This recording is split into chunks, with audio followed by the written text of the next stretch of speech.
Greetings, everybody from all over the world, all you beer lovers out there. Thank you for showing up today. We really appreciate it. I've got a special beer here today. Well, I think it's a special beer. You see, now during this part of the spring, it's getting really warm. It's about 80 some odd degrees Fahrenheit, which at this time of year is a little unusual. So I've got to start out my nice, good summer drinking of beers a little earlier. Usually what I do when I'm in the summertime, I'll hop over for my usual Yingling lager and I'll drink it. But occasionally I will go for something like a cream ale. Now, if you've never had a cream ale, I'll say it's the best thing for a nice, good sit-down, cooling drink, not heavy, not overly cloying, but very flavorful. Okay, some of my favorites are Genesee. Some of my favorites are Little Kings. And with that, I was at my local vendor recently, and I was looking for something special. And it's hot. It's hot outside. And I came across this. Greene King's Wexford Irish Style Cream Ale. Irish Style Cream Ale, you can't lose. And it says cream ale right there in the label. It's got to be great. Nice, light, cooling. We're going to be reviewing this today. Now, it kind of took me off guard because I know what a cream ale is. I know what an American cream ale is. This is supposed to be an Irish cream ale. And we're going to get into a little bit of that later. Other than that, let's get into it right now on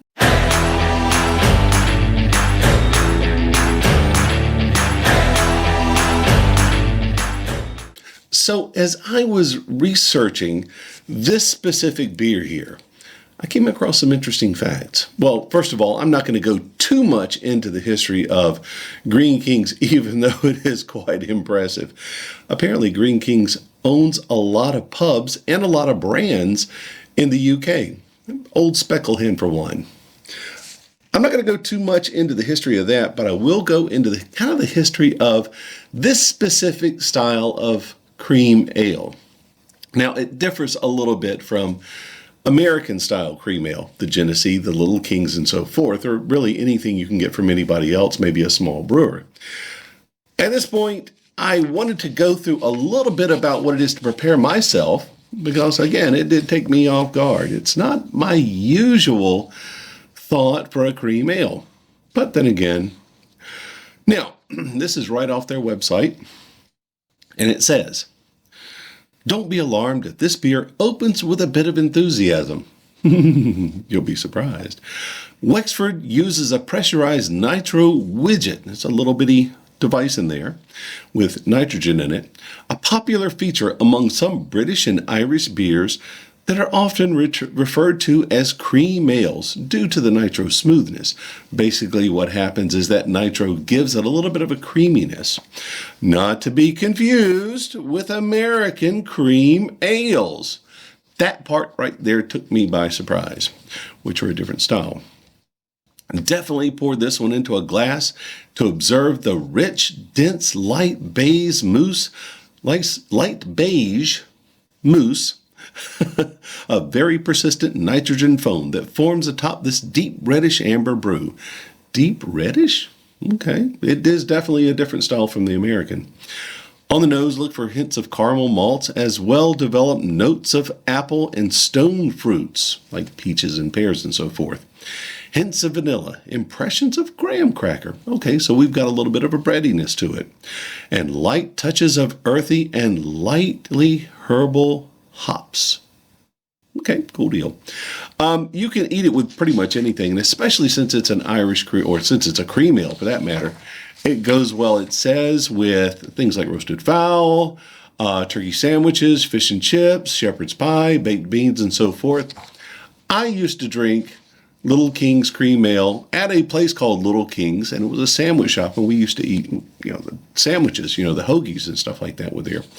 Again, I'm not going to go through too much of the history, but it was started in 1799 by Benjamin Greene, purchased by another person named William Buck, and then later the business was handed off to Benjamin's son in 1836, and it was Edward.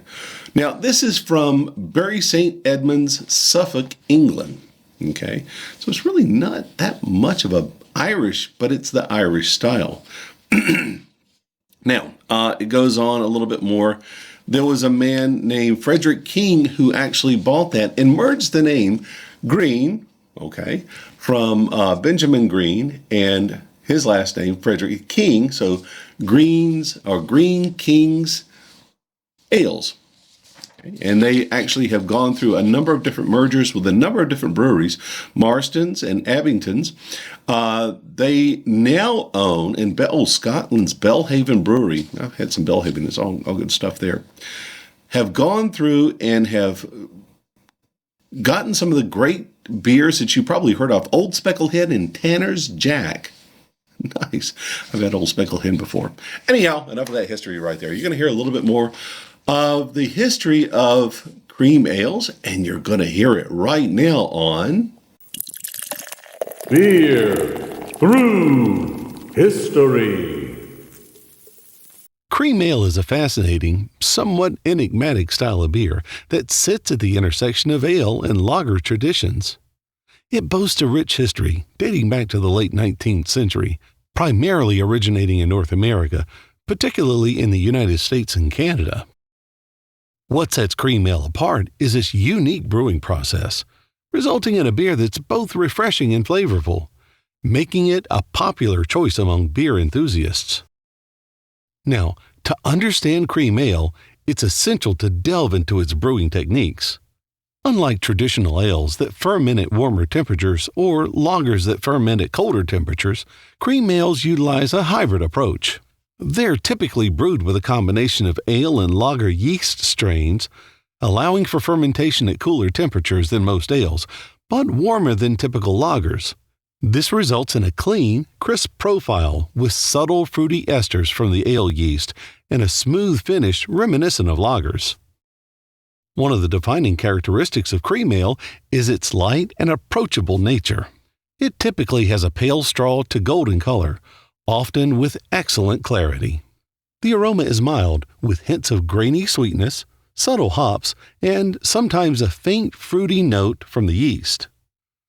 On the palate, cream ales offer a delicate balance of malt sweetness and crisp hop bitterness, with a smooth, clean finish that leaves you wanting more. Despite its name, cream ale doesn't actually contain cream. The term cream likely originated as a marketing ploy to suggest a smoother, more mellow beer. However, some modern interpretations may incorporate lactose, a milk sugar, to enhance body and sweetness, though this is not traditional. Cream ales are incredibly versatile and can appeal to a wide range of palates. They're often enjoyed as seasonable beers, perfect for sipping on a hot summer day or pairing with a variety of foods. Their light body and moderate alcohol content make them an excellent choice for casual drinking and social gatherings. While cream ales may not be as trendy as some other craft beer styles, they hold a special place in the hearts of many beer enthusiasts for their drinkability and historical significance. In recent years, there has been a resurgence of interest in traditional and historic beer styles, leading to a renewed appreciation for cream ales among brewers and drinkers alike. Craft breweries across North America have been experimenting with cream ale recipes, putting their own unique twist on this classic style. Some brewers may incorporate different hop varieties for added complexity, while others might experiment with aging the beer in oak or fruit to create interesting flavor profiles. Overall, cream ale is a style that continues to evolve while staying true to its roots. Whether you're a seasoned beer aficionado or just starting to explore the world of craft beer, don't overlook this humble cream ale. Its subtle complexities and easy drinking nature make it a timeless classic that's always worth savoring. Like I said, folks, cream ales are a really interesting style. Now, that beer through history went through the American cream ale.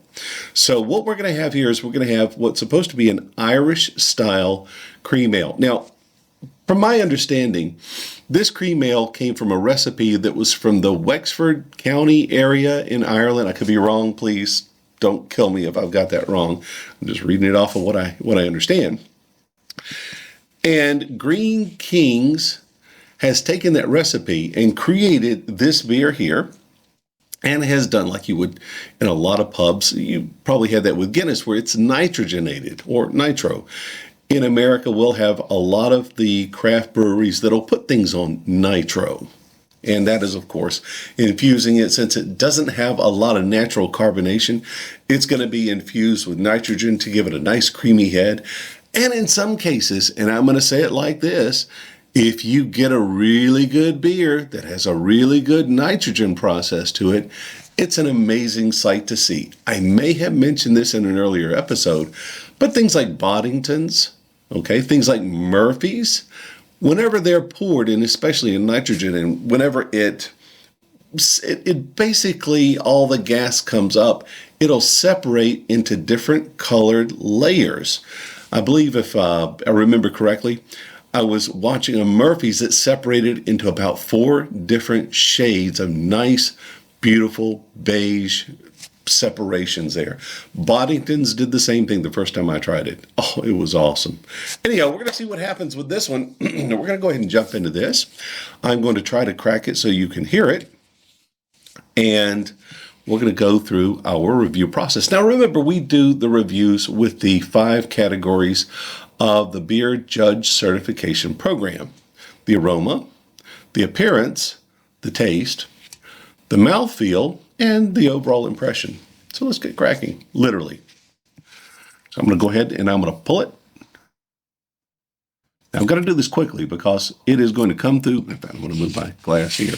It is going to come out of this can. Nitrogen. Once you open the can, it's going to release that little widget, and that nitrogen is going to go, if you're not careful, it's going to go everywhere.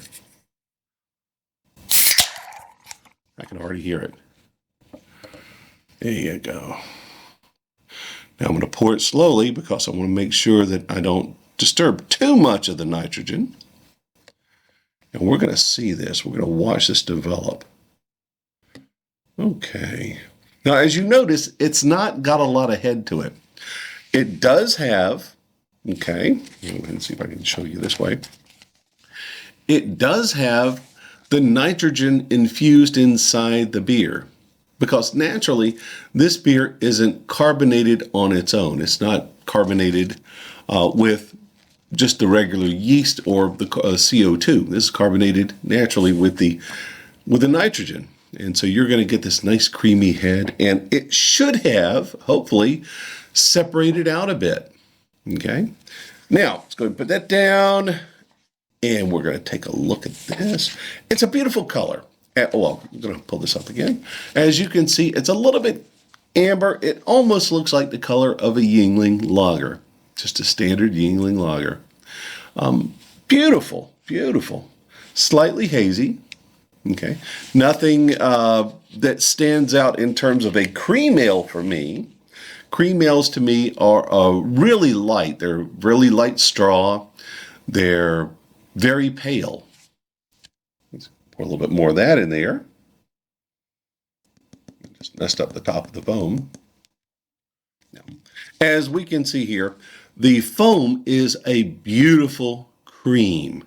It is, just like it says in the description there, it's a beautiful beige, really kind of a light beige mousse, if you would. And it is staying. It's very separated here, right along that line. There's no more nitrogen coming up, which is kind of typical.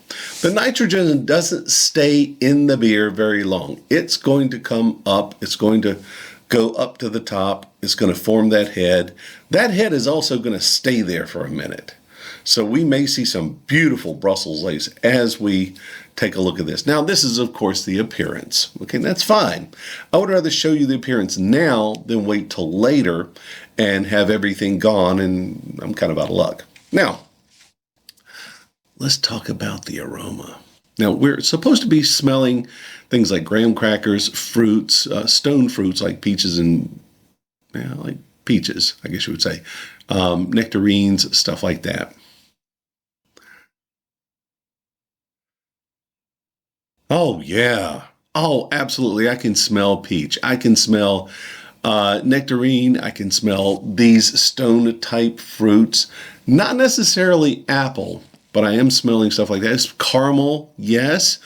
I'm not smelling as much hops as I thought I would smell. Maybe not graham cracker.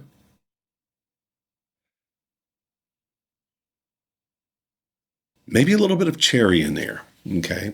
Yeah, because, of course, stone fruits. A cherry is kind of considered a stone type fruit. So, yes, it's got those flavors in it. I expect a lot. I'm glad this isn't my standard cream ale because it is a little expensive for a cream ale. You wouldn't go out and get a six pack of it, sit after mowing the lawn and just drink one of these down. But if you're with a group of people and you're in a good special occasion, or you happen to find it on your menu at your local restaurant or whatnot, do definitely grab it. Watch them pour it though too, because the effect of that separation, that nitrogen coming up, is an amazing sight. So we've got the appearance and we've got the aroma. Now let's do the taste. Again, I expect a lot out of this. Not the standard American cream ale.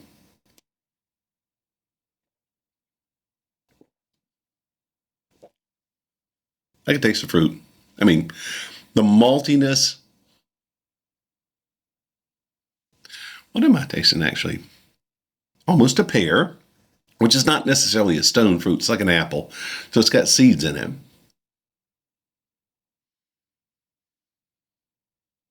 I can taste the barley. I can taste the malt, which is good because barley malt will give kind of a wheaty taste to it. I can't taste, well, let me try that again.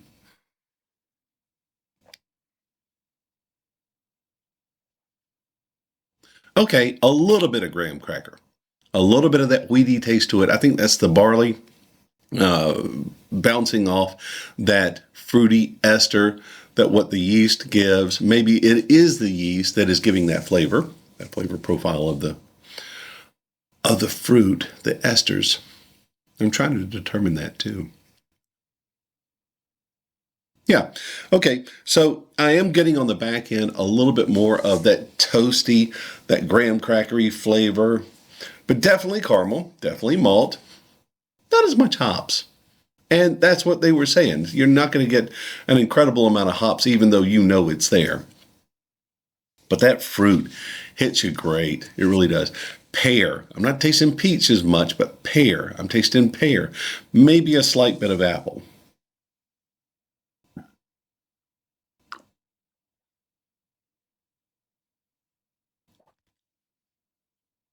Very smooth, very smooth, very smooth. Yeah, there we go. Graham cracker. I got it. I had to chew it a little bit right up at the front. Yeah, there you go. So their taste description in that, what I read, was pretty spot on. Again, you've got the stone fruits, you got the graham crackers, you got the malt, you got the caramel. I mean, it's spot on. If you ever get a chance to, yes, I would say get this, but we'll talk about that in the impression. Now, the mouthfeel. The mouthfeel isn't bad. It's not clean like you would an American style cream ale. Genesee, Little Kings, other cream ales that you may find out there in the wild, I promise you they're going to be clean. If they're served good and cold, I'm going to say cold. I know they're ales, but they've got to be served good and cold. They're wonderful. They're going to be refreshing, and they're not going to be extremely expensive. Okay. I even think that something like a Rolling Rock would be kind of close to an American style cream ale. Okay.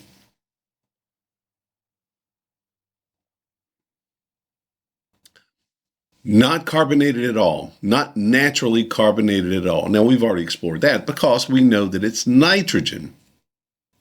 So it's kind of flat, if you would, kind of like Coca-Cola would be if it was set out for a while and all the carbonation had gone off. but not bad. If you wanted to sit back and drink it for the taste, drink it for the character and the flavor of everything of the beer, I would say yes. If you're drinking it for the carbonation like you would an American style cream ale, you're going to be missing out. I'm sorry. But overall, yes. Now, the overall impression. Would I buy this again? Absolutely. I would have this on a good special occasion, perhaps at a dinner, where I'm serving something like chicken, or if I'm serving something like, I wouldn't necessarily say a roast, but something along that line, some sort of a light meat, maybe pork. I think a good pork dish would be fantastic with it. Didn't get too much of the Brussels lace, by the way. In case you wanted to see, I'm going to turn my glass around. A little bit, not much. Since I've been drinking it, the Brussels lace has come up just a slight bit. Again, Brussels lace is not a measure of a good beer, but it just adds to the visual appeal of the beer going down the side of the glass. What would I rate this out of hops? So I would say about a 3.5 out of 5 hops. It's a good beer. It's not an American cream ale. So don't get that confused. Don't get that twisted. Just make sure you know. But overall, it's a fantastic beer. If scaled of 1 to 10, I'd probably say a 7.5, maybe an 8. Okay? Go see if you can find some. This is from Greene King's Brewery in Bury St. Edmunds in Suffolk, England. Wonderful little place. And of course, as I understand that they own quite a few of the breweries around. I'm going to leave a link down there in the description so you can read all about that later. Other than that, next is going to be our beer specs right now. Wexford Greene King Irish Style Cream Ale. Bury St. Edmunds, Suffolk, England. ABV 5.0. IBU 23. SRM 2 to 5. Hops: Challenger, Admiral, Boadicea, First Gold, Y Goldings. Serving temperature 40 to 45 degrees Fahrenheit. Suggested glassware: pint glass or mug. So those were the beer specs for the Greene King's Wexford Irish Style Cream Ale. Give you all the beer specs there. Again, thank you very much for showing up today. We really appreciate you being here. It helps us grow the channel, so thank you. Thank you. We really love bringing these beers to you, reviewing these beers, and telling you some of the good and the bad of some of these beers. In this case, Wexford Irish Style Cream Ale is a fantastic beer. Go see if you can find it. Again, I found this one just as in a single can. Other than that, remember, subscribe, right? Ring that notification bell, right? Get notified the next time we have an episode, and give us a thumbs up. It helps us grow the channel. We really appreciate it. It helps us bring good beers to you. I personally love reviewing beers. I love beer anyway, but I love bringing good beers to people because it's an experience. It really is. Now, as usual, I'll tell you, if you ever get a chance, go on Amazon, okay, and get the beer review logbook, $8.99. Write your experiences down here. Take it with you. It's pocket sized. Maybe not this. Yeah, it is. Okay, so pocket size right there. Take it with you when you go review some great beers. If you go to a brewery or a tap room, take it with you and write your information down. Write your experiences down. If you're ever in the upstate of South Carolina, remember the Upstate Ale Trail. Okay, this lists all of the breweries around the upstate area. It's a little bit out of date just for the simple fact that some breweries have come and gone. It happens. But you can at least be able to find them, know where they are, and be able to go and even there write your experiences down in here. I know people who have picked this up and said, oh, I went to pretty much all of them. Wow, that's amazing. And again, if you ever get a chance, if you can find it, I don't even know if it's in print anymore, I'm going to have to talk to them, is the Total Wine, Total Guide to Beer. This is my little Bible for everything beer. If I want to know anything about any beer in any way, or even do a comparison of different types of beers, this is my go-to little Bible, okay? And remember, down in the description, I've got the Beer Judge score sheet, the beer score sheet here. It's got the 5 categories: the aroma, the appearance, the taste, the mouthfeel, and the overall impression. Something you can print out, fold up, stick in your pocket, or stick in the little logbook there, and take it with you. Plus, it's got all of the off-flavor listings here that could potentially give you an idea of what's going on with the beer you're drinking. And if you got an off-flavor, it helps you understand what that could be from. Okay? Now, again, thank you very much for being here. Remember, subscribe, right?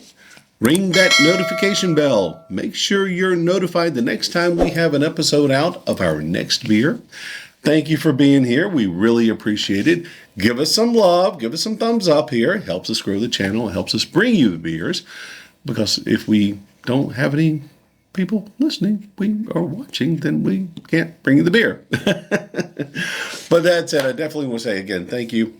Remember, Prost, Chin Chin, Kanpai, Salud, Slancha, and from America, cheers.